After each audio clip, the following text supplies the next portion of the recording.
Okay, so good morning. Welcome to Cornwall Seedy Saturday. My name is Kat Rendek, and on behalf of Transition Cornwall Plus Food Action Group, I am thrilled to invite you into a conversation for the next hour about the season of seeds and the hope that spring brings for so many of us. And I'm thrilled to have Pat Lucey joining me. So Pat Lucey is a member of Transition Cornwall Food Action Group as well. She is an exceptional gardener, organic gardener, wealth of knowledge and experience. And I'm just honored to have her here answering your questions and sort of giving you some tips and tricks to consider as you are planning your garden. So before I turn it over to Pat, I want to take a minute to bring everyone up to speed with a little bit of history about Cornwall Seedy Saturday. So for those who have not attended in person, this would mark the 7th Seedy Saturday in Cornwall, and it is a festive event of surrounding seeds, highlighting local seed vendors, offering workshops and children's activities, and really a sort of leading into the season of spring. And while we can't do that now, we wanted to still honor what we sort of see as the season of seeds and offer this community a chance to still connect, ask questions, grow in their gardening experience, and sort of maintain our Transition Cornwall culture. So we are here today with that in mind. And I cannot continue without saying that we are so grateful to a few key sponsors who helped us bring this event to you today. So the Eastern Ontario Agri-Food Network, as a water sponsor, is sponsoring each of the 3 webinars. And then also the Canadian Organic Growers sponsored some of our available literature that we're going to do with some activities later on. So for those who are not aware, Transition Cornwall Plus is a working group of the Social Development Council, so we are always grateful for their ongoing support with our activities. So before I turn it over to Pat with her workshop, I want to first highlight our web resource. So we've put together what we see as some of the key resources that you may want to consider as you are planning your garden. So I'm going to bring up our website here. Just bear with me. Ooh. Not going to be able to find the right link, of course. So yes, there we go. So you are going to find on transitioncornwall.com/Seedy Saturday a wealth of information. So we have featured the 3 upcoming webinars. So March 13th, and here we have Pat, and then you have March 20th, where we're going to be working with Cornerstone Organics, and they are going to be talking a little bit about starting seeds indoors.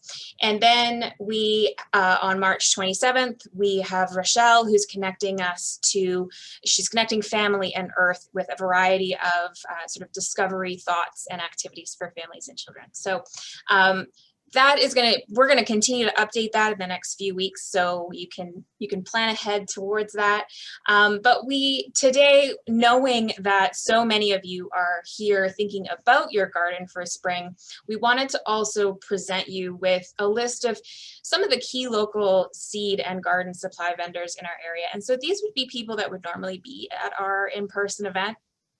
And so we've gone ahead and put together sort of a little online shop for you. So this is going to direct you directly to their websites, and hopefully that's going to make it easy for you to support local and get the supplies that you need for your garden this year.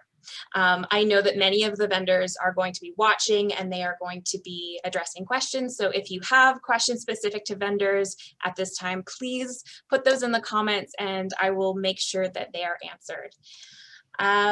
So beyond our vendors, we also have a lot of growing community partners, so gardening in general.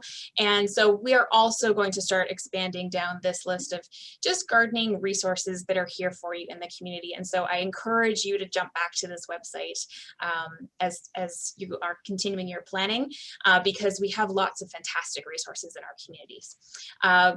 Our sponsor here, Canadian Organic Growers, but also Seeds to Diversity, Seeds Change has fantastic resources on their website. So I strongly encourage you to check all of this out when you have a little bit more time.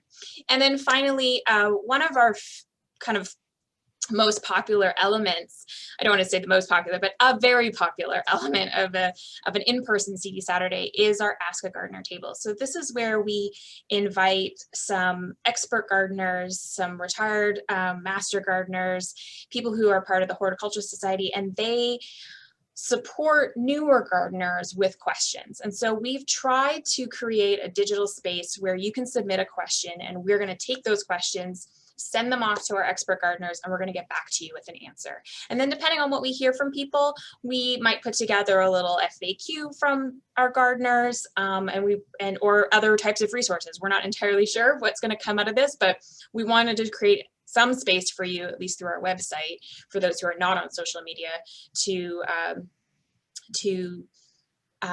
connect with really great gardening resources in the community. So I do encourage you to continue to check back to our website, especially over the next 3 weeks as we do these webinars, because we're going to continue to add to it as questions come in and as resources come in. So I think at this point, it's a perfect opportunity to pass this off to Pat. I've kind of laid the groundwork here. I do see a few comments coming into the chat, which is great. I'm going to take notes for Pat, and then we are going to, through her presentation, have a little bit of time for questions. So please, please, please ask questions, and I'm going to help Pat manage that a little bit.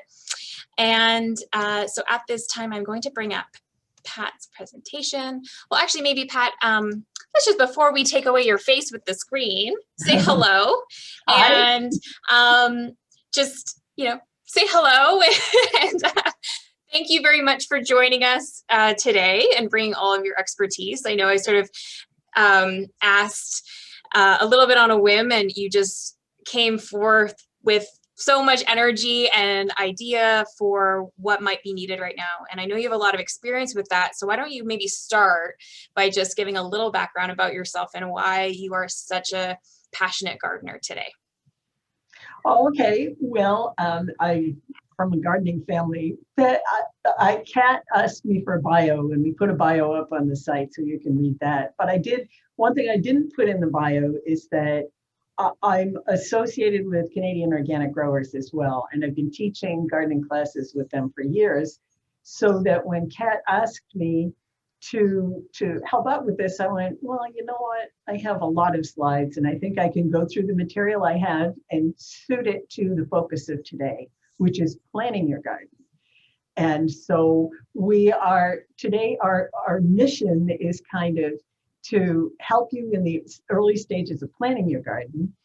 And we'll cover those topics at a high level, but then we have detailed resources, and Kat was showing you our page on the website where you'll be able to go and look at the detailed resources. So I'll refer to those as we go through here. We don't have the time to do a lot of detail.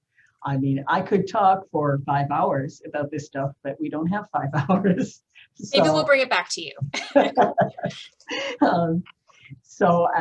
Yeah, so you could start out, and then we're going to, as Kat said, we'll do a couple of slides, and then we'll pause for questions on what we covered on those slides. And then we'll do a couple more slides, we'll pause for questions, and we'll do a couple more slides.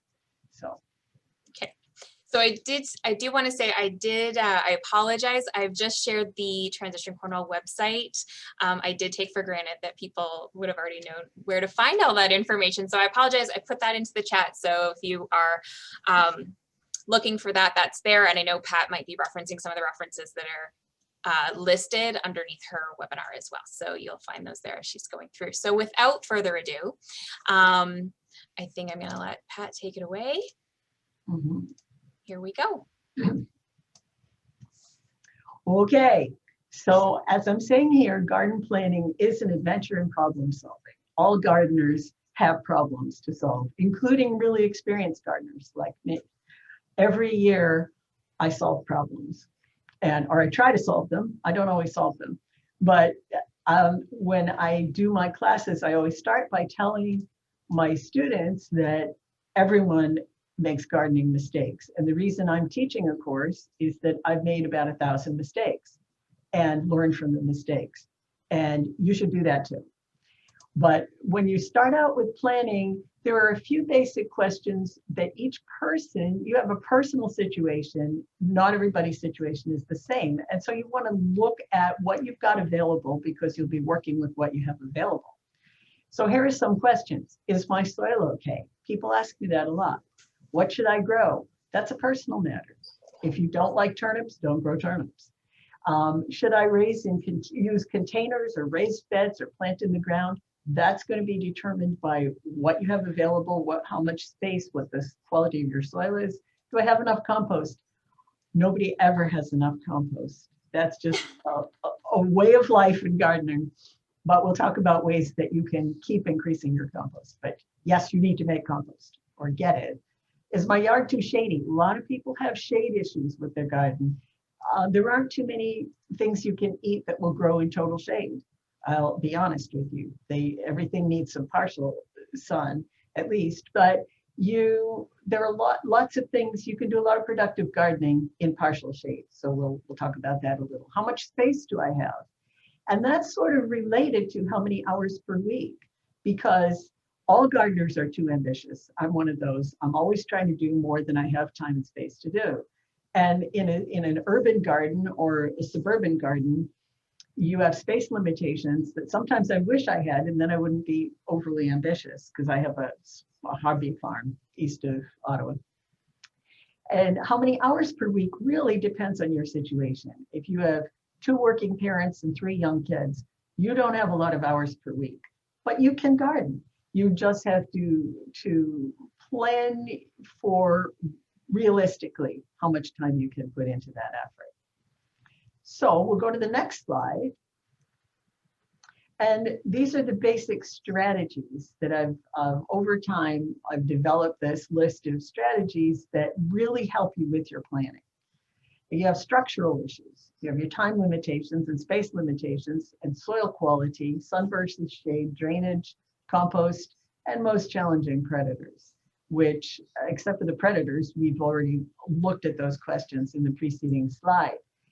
Look for ways to extend your growing season. If you have a small garden and big ambitions, you can do a lot in the spring and the fall to grow more than you thought you could grow. Gardening isn't just about June, July, and August. We have a shorter growing season than a lot of people have here in Eastern Ontario, but we really there are ways to maximize it. Early and late produce, if you look on your seed packets, when you're growing from seed, you have time to maturity, and that tells you a lot about how long it's going to take that plant to give you food. And for example, I grow short season tomatoes almost exclusively because of my own garden planning. I want the tomatoes to come in July and August and early September, and tomatoes involve a lot of post-processing. I want to get that done. There are other things I'm attending to later in the season.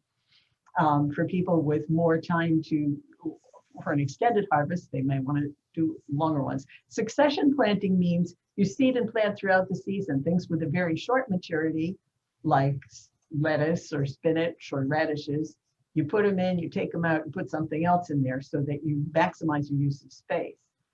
You keep gardening records for crop rotation plans. Beginning gardeners often aren't really keyed into this. It's good to think about it because there are reasons to rotate where you plant things. Don't always plant tomatoes in the same spot. You're going to be breeding long-lived viruses in there that will attack the tomatoes the next year. You want to keep moving things around which are vulnerable. Some things aren't very vulnerable, and you can be more relaxed about that with them.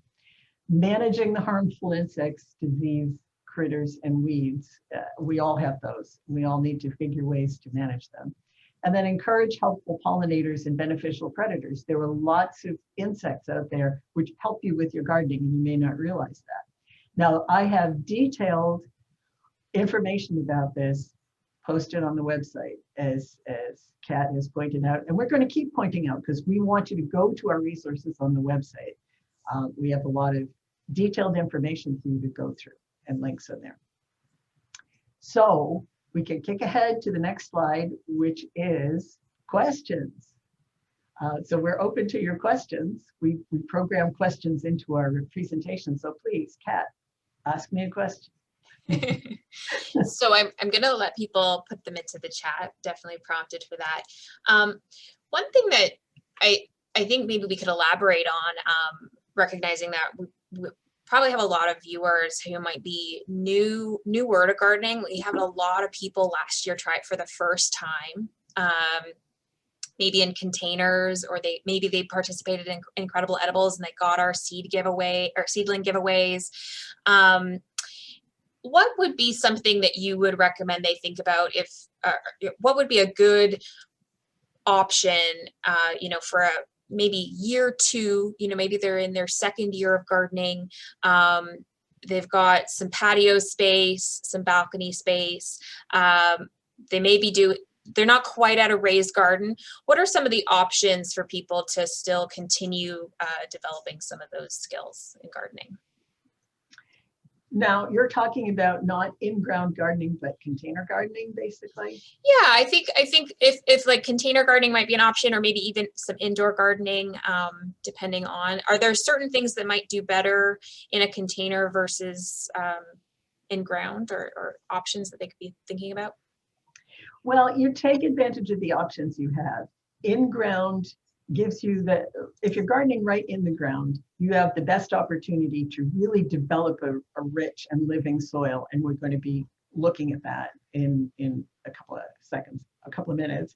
But when you container garden, your opportunities are less obvious for how you keep your soil living and nourishing the plant. You need to fuss over it a little bit more, because you need to add nutrients to the soil that you're using there.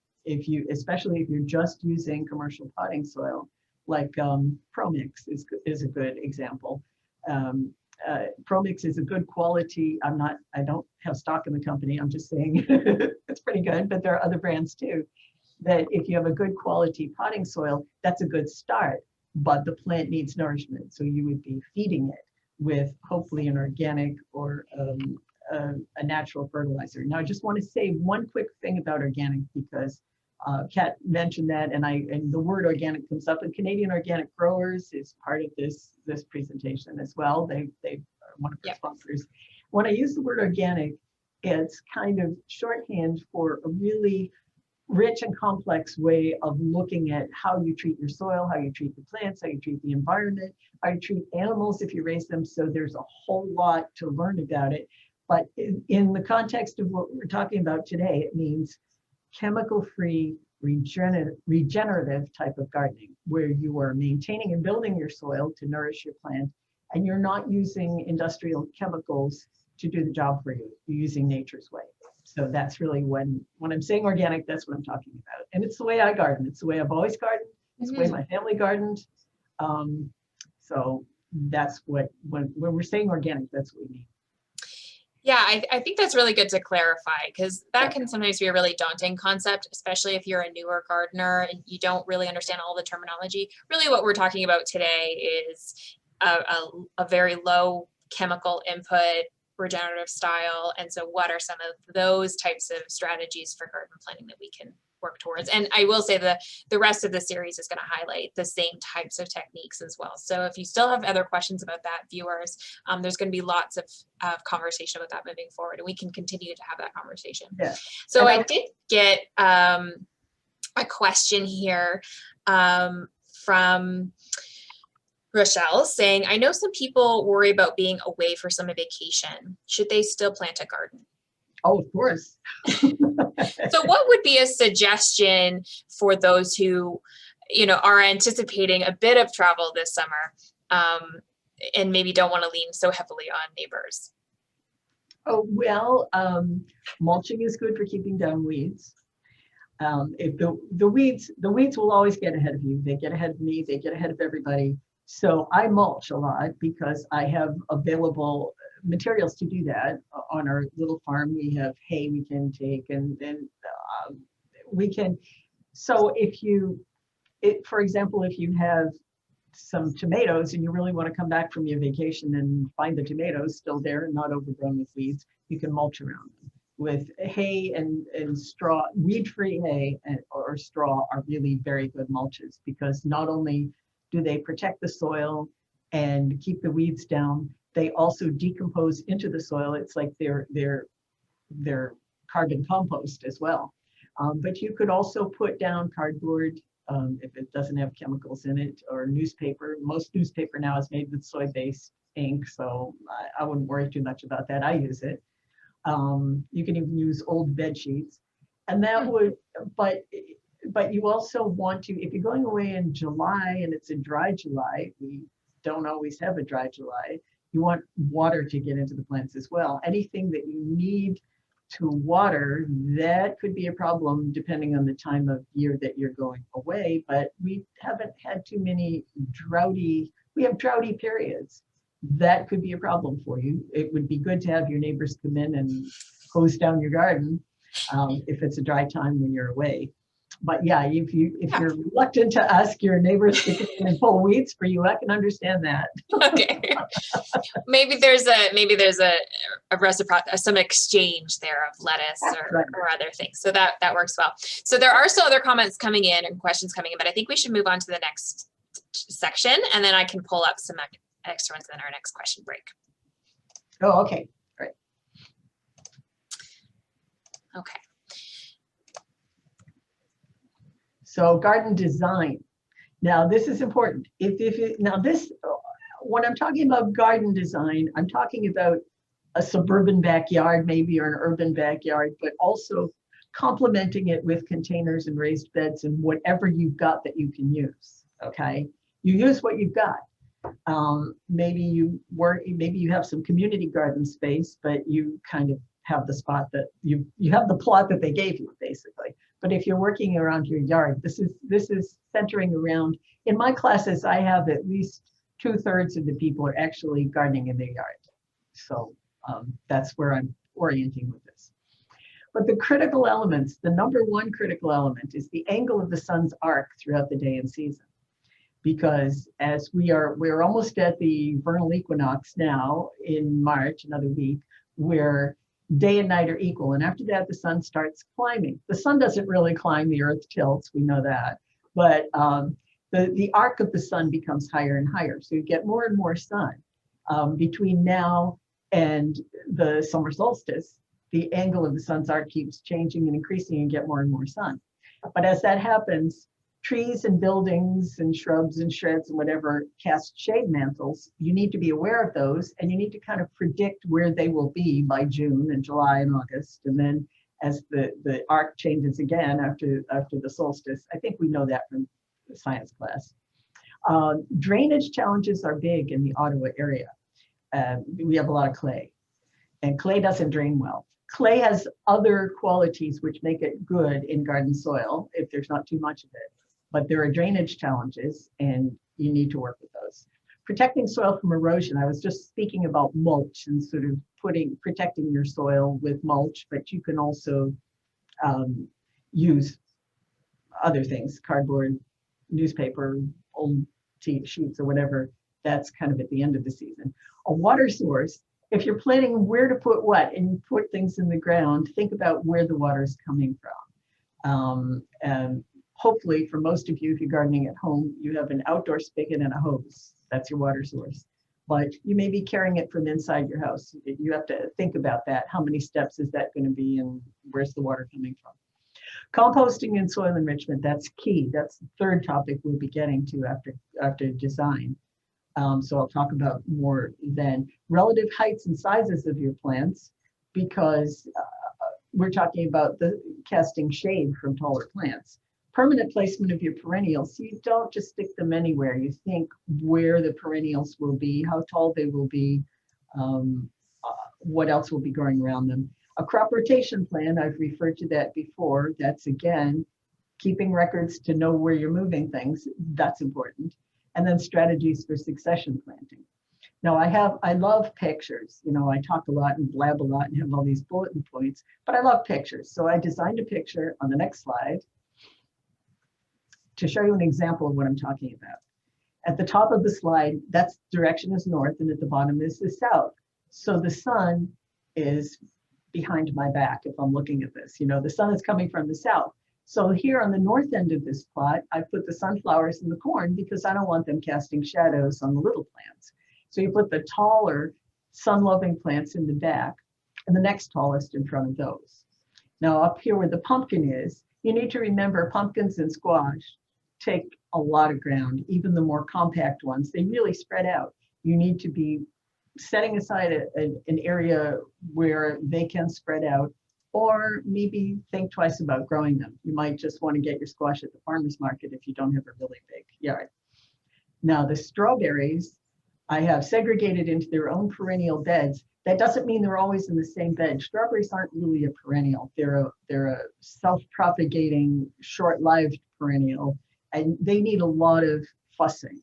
I love strawberries. I grow them. I fuss around with them a lot. But the commercial growers turn over their beds. So that there's anyway. You give them their own area. Don't sort of stick them among other beds because they're going to be sending out runners in July and putting little crowns everywhere.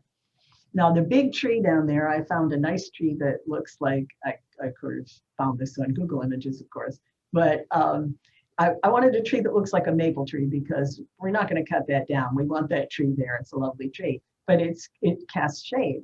So what do you do with the shade? As the sun moves during the day, the shade mantle of the tree shifts around. Compost likes shade. If you put compost in strong sun, it does tend to dry out too quickly. It likes to have at least some shade and it keeps moisture into the compost. So that's a good spot for your compost bin.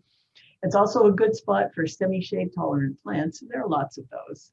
And then the shade mantle cast by the tree shifts throughout the day. So you need to keep that in mind. Also keep in mind that your compost bin, as it rains on your compost, nutrient runoff occurs down at the base of it. It's a great place to plant things that like a lot of quick growing plants that like a lot of nutrient runoff, like greens, like kale and lettuce and things like that. I also have pots of tender plants here, which you can have outdoors in the summer, and then as it gets colder in the fall, bring them indoors. Some herbs, there are some herbs you just can't grow here, like rosemary, has to be in a pot. But other things like geraniums, which unfortunately I left out too long last fall and lost. So you have opportunities to make the best of the space that you have. And this is a graphic of some of those opportunities. So now we can go to some questions. Perfect. We've had quite a few come in, which is great. So I'm going to just take off the screen share here. So there actually seems to be a lot of questions, a little bit about design, but a little bit more about timing. So people wondering if it's sort of they're beginners. They're wondering if it's too late to start things indoors, seedlings indoors. And maybe that this is, there's a couple people asking this, and I just want to mention that the webinar next Saturday, we're going to be addressing starting seeds indoors and sort of what you can still start indoors and what equipment you might want to do and how, again, you can plan a little bit for that. But Pat, I wonder if you might want to speak to the timing of some of that and things like our zone and the frost dates and stuff like that might be a little bit more helpful and the resources that you have to guide people with that decision making. Sure. Now, again, we have detailed resources for that on the website, which you can go to. But I will tell you right now, under my grow lights, I have parsley, onions, leeks, peppers. It's a great time to start peppers. Like now, go get the seeds now, because they're slow to germinate and slow to grow. Hold off on the tomatoes. And then, like as Kat said, you'll get a lot of answers next week. Come next week, and they will cover stuff I don't have time to cover. But it's my philosophy of gardening. It's never too late. But as far as starting things, tomatoes, I start my main season tomatoes in the middle of April, because if you start tomatoes too early, you have a huge plant that doesn't have enough nutrients in the soil, that's turning yellow and it's going, put me in the garden, put me in the garden, and you're still getting frosty nights. What do you do? You know, so yeah, hold off on the tomatoes, start the peppers now. I have celery started. It's a slow to germinate, and it takes a long time to grow into a good sized plant. So I have some things already are baby plants, and then some things I am holding off. Do not start your squash now. You'll have an enormous plant and it will die in the pot before you can ever get it in the garden. So I don't start squash until way late in April or early in May, depending on how the weather's going. And then of course, as soon as the soil is workable and it's not mud, you know, if you have a clayey area that you plant in, you have to wait until it's not mud. But if you get friable soil in late April or early May, start putting seeds in the ground. That's kind of my mental calendar for things. But there are lots of things, like I mentioned, succession planting. There are things you can start in the ground in June and July and August to get another quick growing food out. Actually, that's a concept I think that a lot of people aren't very comfortable with. Do you want to just define succession planting a little bit, or like explain it a little bit, or maybe the shoulder? Yeah, sure. I think that might be helpful in terms of answering the timing question as well. Yeah, some things you plant in your garden take all summer to give you food, right? Squash, well, they may not take all summer, but they take half the summer at least. So squash, tomatoes, peppers, you start out with a plant, that plant grows, it flowers, it makes you seed, it takes up the whole summer, really. That's not a succession type of plant. Radishes, it seems like they're almost too big when you're putting the seed in the ground, right? Radishes grow really fast. Don't plant like a whole patch of radishes. You're going to get real sick of eating them on the day that they're all ripe. So you put a few radish seeds in the ground, and then the next week you put a few more, and the next week you put a few more, and then you get a continuous harvest of just as many as you want for your salad that week, right? Mm-hmm. The same applies to a lot of quick growing leafy greens like lettuces and little green plants where you just eat the leaves of the plant. They grow quickly, they develop quickly, you plant them, then they start thinking about making seeds. They're quick growing annuals. They're going, oh, it's time to go to seed or I'll never be able to keep the species alive, right? Right. You keep replanting those. Other things that take their time are beans, but you can succession plant beans if you have. I always do it. I have like really early beans that I start under plastic. I make a little plastic tent over them, heat up the soil because they like warm soil, get them going. Then I plant the second planting of bush beans in May when the soil is warmer. Then I plant in early June the pole beans so that you get a continuing harvest. And as the early bush beans kind of give it up and like, okay, pull me and feed me to the chickens. And that's the other thing when you're succession planting, you think about like beans or a nitrogen depositing crop, follow them, pull them up, give them to the chickens, put them in the compost, and then put in something that loves nitrogen, like a leafy green in that spot. And so that's succession planting, is where you follow one crop that's done with another crop and use that space. It's a way to really use your space well. Yeah, I think that's a really good way to think about it in terms of just the timing.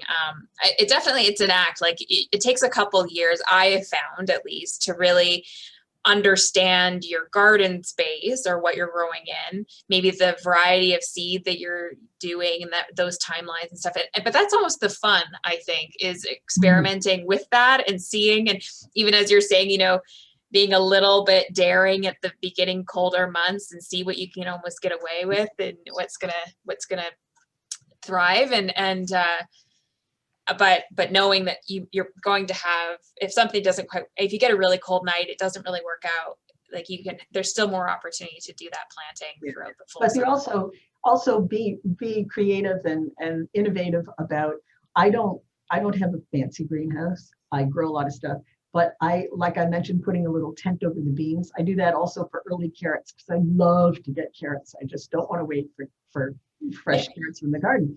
Right. So you make a little, I just lash together some twigs and put a sheet of plastic over them and put a small patch of beans under that to get them going early because I want those early beans. And I want those early carrots. And then that's some frost protection as well. It traps heat in the soil, and the night might go down to like 2 and little patches of frost here and there, but you're under your tent, it will stay frost free.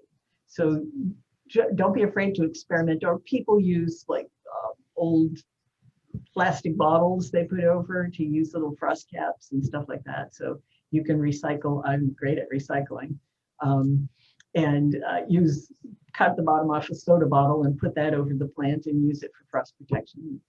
So well, and that's sort of I think that again, that's sort of the learning experience, but to not be too hesitant to maybe try. And it doesn't always have to look pretty. It just has to protect them temporarily, right? I think gardeners are so resourceful when it comes to protecting their young. So we had another question here. And I think you have supplied a few resources in terms of the timing for people on the website. So we're going to direct them back. It's also, you have a few resources on companion. So thinking about maybe if you're doing succession planting, but also companion planting and what sort of they work well together in terms of the soil nutrients that you were talking about. So going to direct people to some of those resources, but there was a question here about charting sun arcs through the day in the season of Cornwall and area. Do you have a suggestion of maybe where we could find something like that if someone is looking to map their sun? I would Google that, but if I wanted to know that scientifically, I would Google it. But what I really do is just say observe. Like start observing. I mentioned the vernal equinox. That's in another week. That's when day and night are equal. And after that, the arc starts lengthening. The sun's arc starts lengthening. Look out into the area where you're going to be planting and see where the shade is moving, how it's moving, what's happening around that tree. The north side of the tree, it's always going to be shady. The south side of the tree, there's going to be a shadow moving that in the morning, it's over on the west side of the tree, and in the afternoon, it's on the east side of the tree. Right. So you can really just educate yourself through observation. Yeah, I think that's a great recommendation in general, through the whole season, and even in winter, to really familiarize yourself with. But now you can start predicting it now, because you're starting to see a difference in the arc of the sun. Once you get past the vernal equinox, you can start predicting how that shade's going to grow and where it's going to move. Great tips. Okay, so I think we should go back to the slides. We'll let a few more questions come in.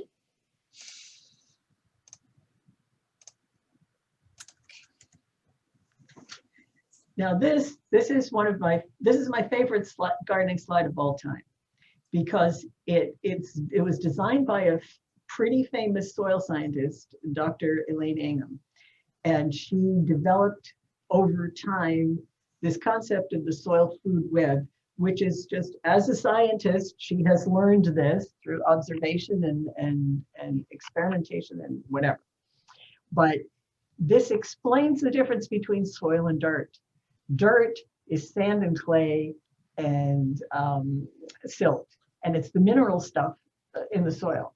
It's not the full soil. This is the full soil. The sun, the plants are photosynthesizing nutrients from the sun. They're feeding the first trophic level of creatures, and you can see the root feeders. Those are like composting worms, actually. They call everything nematodes in this, but they're really different forms of nematode-like, worm-like creatures.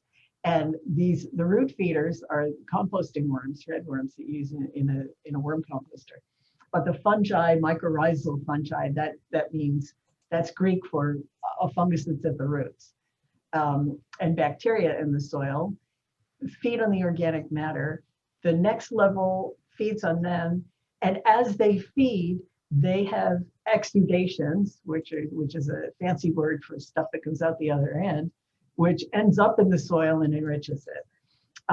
Then the next level is the arthropods, the predatory worms that ingest the bacteria, earthworms in their protozoa, one-celled organisms, moves on up the food chain to the arthropods, who are predators, like that big old June beetle there. The white grubs you find in your garden that you hate so much in your lawn, they're June beetle grubs. And then there are earthworms. And then here we are, here's our level, down there with the little groundhog, that's where we are. We eat at that same level, and the birds, or the chickens in our barn, in my case, we're at the top of the food chain there.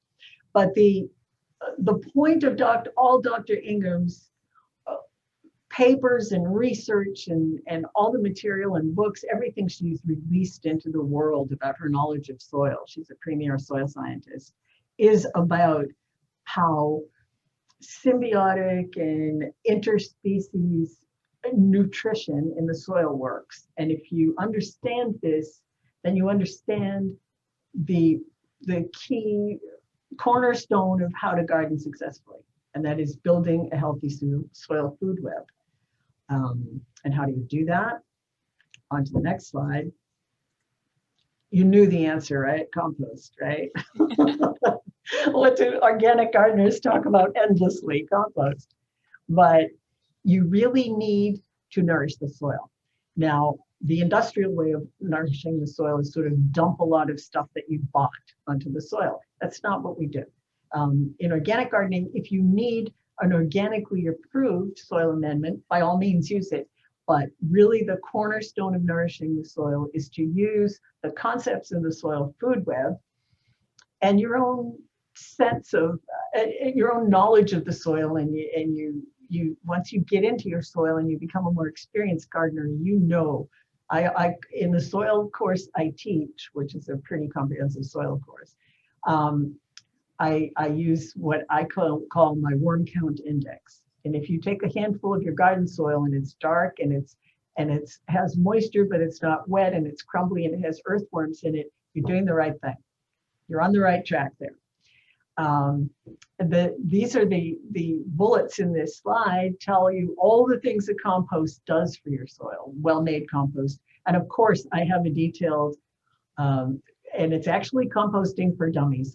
I'm constantly looking at good resources on the internet, and the best one I found is compost for beginners, is composting for dummies. They're like, they cut to the chase. So I put a link to that in the series of resources, but they really tell you what to do and how to do it. But it just does everything your soil needs. You can get from composting. And like I said, gardeners always say, I used up all my compost, gardening season isn't over. Well, you need to be making compost, like have like a 3-pile strategy where you have the one where you're dumping the raw material, the one that's half made that you're turning, and the one that's finished compost. And that's another thing that I'm not going to go into it in detail here because I have a detailed handout, a link for you. But by all means, compost. There's good reason we call it brown gold. So now we can go on to, I think, our final question slide. Sure. Oh, I also wanted to mention our public Facebook group. Mm-hmm. This is a recent development that one of our volunteers took over, and I'm a co-admin for this group. And it's really fun. Of course, we have our official Facebook page for Transition Cornwall, and you can learn a whole lot from there. But we have a group, and the name of it is the Cornwall SDNG Akwesasne Edible Gardening Group. But it's a Transition Cornwall affiliated group. And it's a learning and sharing resource. You can just join that group and ask questions. And it's public group, you can just look at it and see some of the questions, but it's better to join the group and ask your own questions. We share our resources for gardeners in the area, and it's specific to our area. And then, of course, here's the link we've been talking about, Transition Cornwall Food Action Group and Seedy Saturday. And more questions. Kat is the timekeeper. Kat can let in the questions as long We as definitely have time for questions. Okay. So I'm going to just copy this. I did not think about this in advance, but I want to just throw this link while I have this up so that people can go find the Facebook group that you mentioned, because I think, you know, from my perspective, having you as one of the admins, expert gardeners in there, it just feels like full access. I mean, not full access to that, but it's like you're there and you are providing such wealth of information and sort of some of your own thoughts around timing, or you know, you find something interesting, addressing questions. So anyone who is watching who has fallen in love with Pat should go and find her in that group and ask some questions. You know, not just now, I think some of this workshop series, we recognize that this is kind of the first step of questions, but we all have questions throughout the whole season. And so this group is going to be a space for continued conversation and hopefully new friendships. Gardeners make the best friends.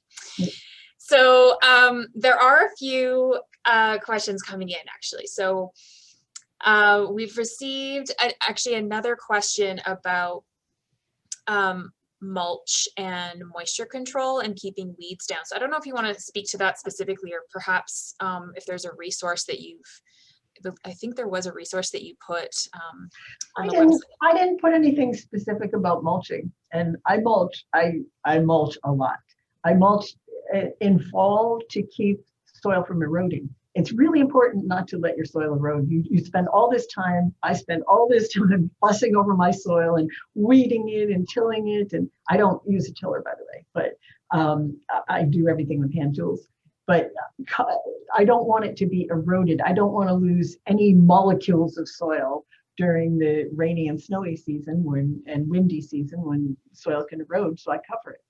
And you can cover it with hay and straw if you have it. You can cover it with, as I said, newspapers that aren't toxic, which, you know, the Globe and Mail, it's soy-based or whatever is around.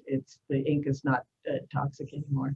You can use cardboard. I use a lot of like broken down, flattened cardboard boxes are great. I use them on my garden pots too, if I'm going to put down wood chips or something. Because the good thing about using cardboard and newspaper is that they then compost into the ground. If you just leave them there, they become part of the soil substance, and some of those little feeders in the soil food web just eat them and turn them into what the scientists call exudations and what I call worm poop, which is excellent for your garden. Yes. But so yeah, think in terms of covering your soil, whatever you have to do to cover your soil to get it through the strenuous times when it could erode. Don't lose your soil. Yeah.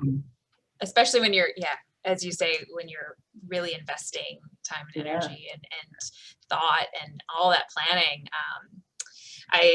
I can say, even just from my personal experience, so I find I'm mulching a lot more in my south facing, so when there's a lot of sun, and that has made a tremendous difference, especially in the last few summers when we've had those really hot July, like end of June, July days, into the 40 degrees. The mulch has made such a difference in terms of the amount of water. So as much as it's sort of soil maintenance, thinking also about the amount of watering and the water waste. And I think there's just so many layers of positive impacts when you're thinking about mulching, and maybe not always mulching, but just planning to include that in your gardening plan. Yeah. So, and you know, and different types of mulch, depending if it's a perennial versus an annual. I think there's lots to look at there. And so maybe there's been a couple questions now, so we can pull up a few resources for that. I know Bill Carrier has some good mulching resources, so I might tap them. So we've had a few questions actually about suggestions for dealing with moles and voles, and then also wild bunnies. So I think we've got a little bit of a sort of a, I don't want to say pest management, but just sort of, do you have some thoughts on, you know, the unwanted guests in your garden? For sure. And again, in our resource list that we keep referring to, I have the OMAFRA organic, a link to the OMAFRA, the Ontario Ministry of Agriculture, Food and Rural Affairs. Yes. They have an amazing organic section, which they've developed over the last 20 years. And they have organic type pest control in there. So there's a lot of detail in that link. And we all have pests. We all have things we need to control. With rabbits, you need a physical barrier, and you need one that if they're really determined, they're going to dig under it. So some pests are diggers, some are lazy and they're not diggers. And if you just put a cage around, it's enough. Voles are small. Voles are a bane of my existence because I mentioned I love strawberries, and voles love strawberries. And we had a semi-feral cat who sadly just has passed away from old age. So right now my cats are indoor cats. I don't have one of those ferocious mousers out there killing the voles. But even 5 cats aren't going to kill all the voles. And voles are small. You need, if you're creating a barrier for them. But they don't dig deep. So you can, hardware cloth works for that. You know, like I think I'm thinking half inch would work to keep a vole out. And moles are more of a problem in your lawn than in your vegetable garden. They love the grubs in your lawn, the June bug grubs. Birds can be a problem too if you grow berries. Well, I think especially with fruit. Like I find they get all of my fruit, my perennial fruit that I work so hard for, and foster all these pollinators, and then birds come. Oh, bird netting. Yes, I know. Bird netting for that. The poor birds, to feed the birds, I grow sunflowers. I love sunflowers, and I'm like, if you will eat sunflower seeds, I will give you food.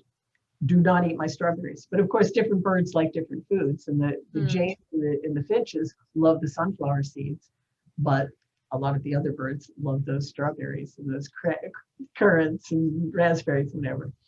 So I don't know if there are other pests. I live in the country.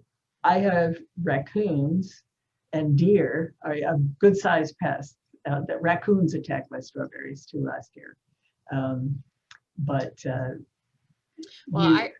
Raccoons are also the reason I never grow corn, because I'm not going to grow raccoon food. So okay. Good to know. I like the tip about maybe detracting birds elsewhere, right? So thinking about it being a sacrificial element of your garden that detracts them from others. That's a great tip. So I love that one. Thank you.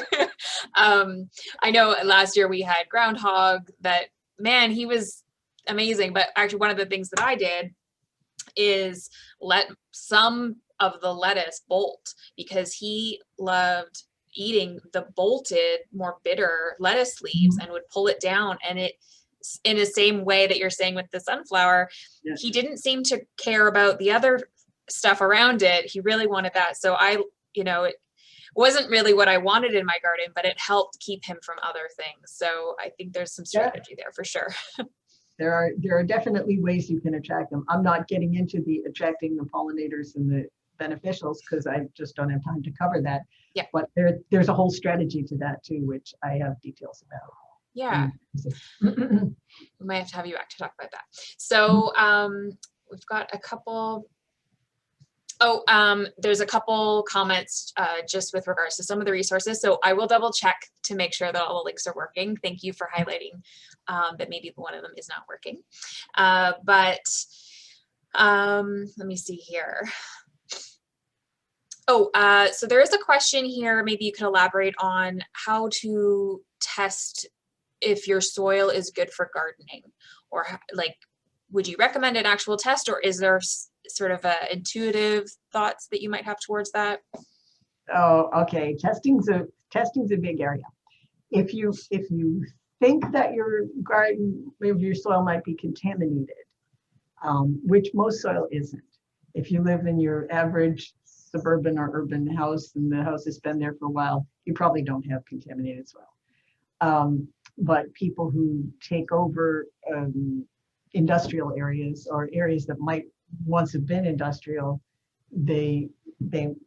contaminants are one aspect of testing.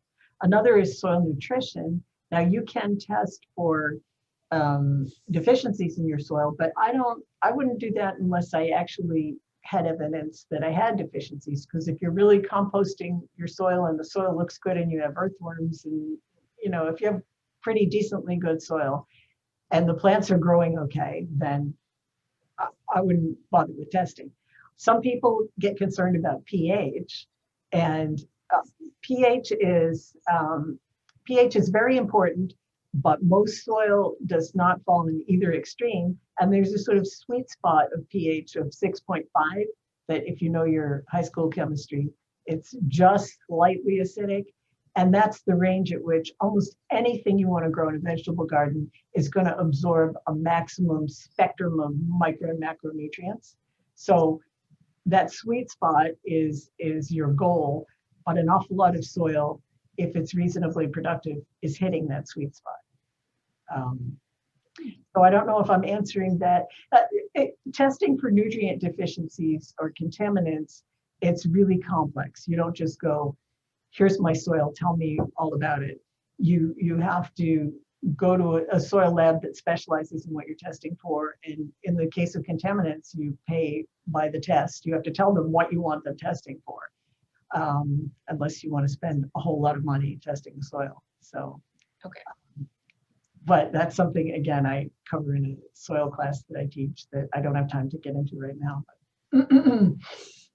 Well, I think there's a little confidence in knowing that if you're sort of in a residential space, you're probably not dealing with some of those heavy contaminants, but the more good nutrients you're adding in, the more it's going to sort of mediate any. The other thing I'd like to add about contaminants, if that's a concern, is that the major contaminant in soils that's found in residential areas is lead. It's usually from old paint. It's usually right close to the house.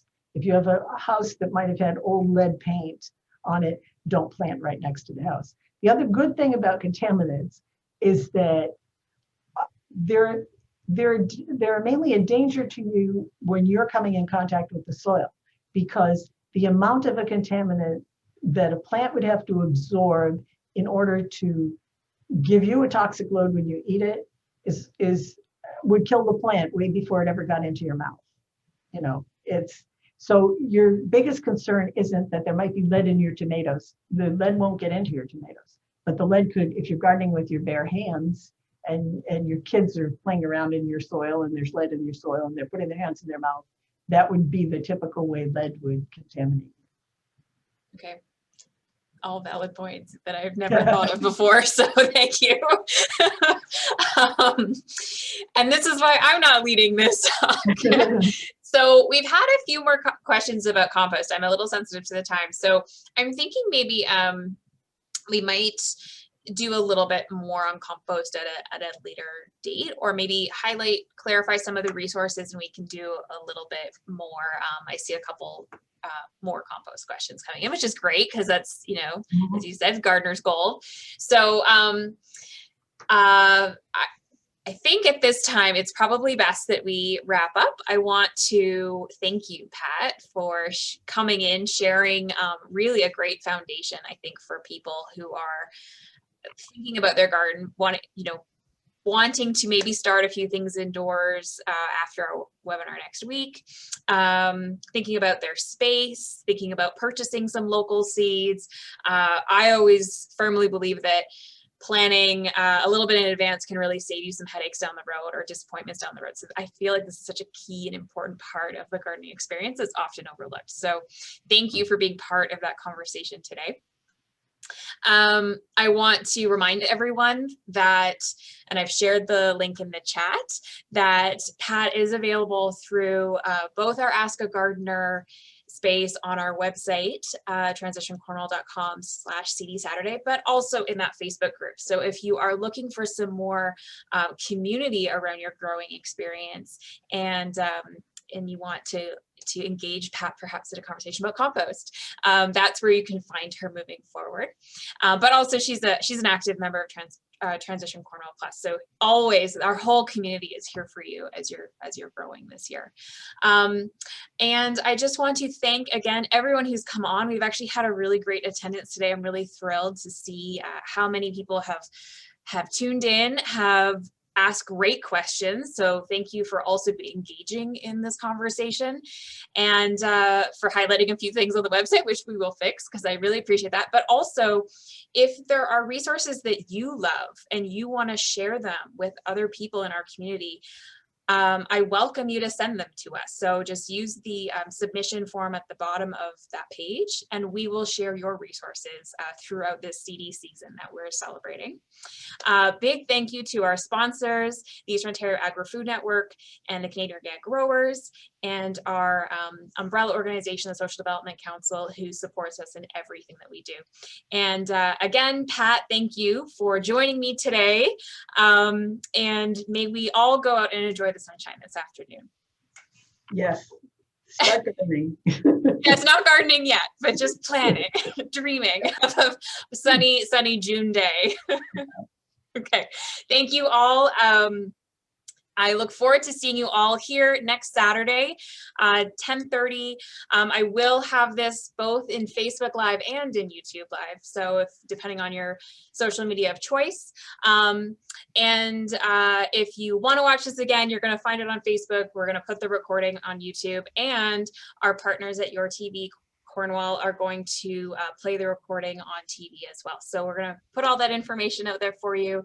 I know it was a lot of information, so we hope this was helpful, and we hope that you enjoy the next planting season. Bye for now. Bye.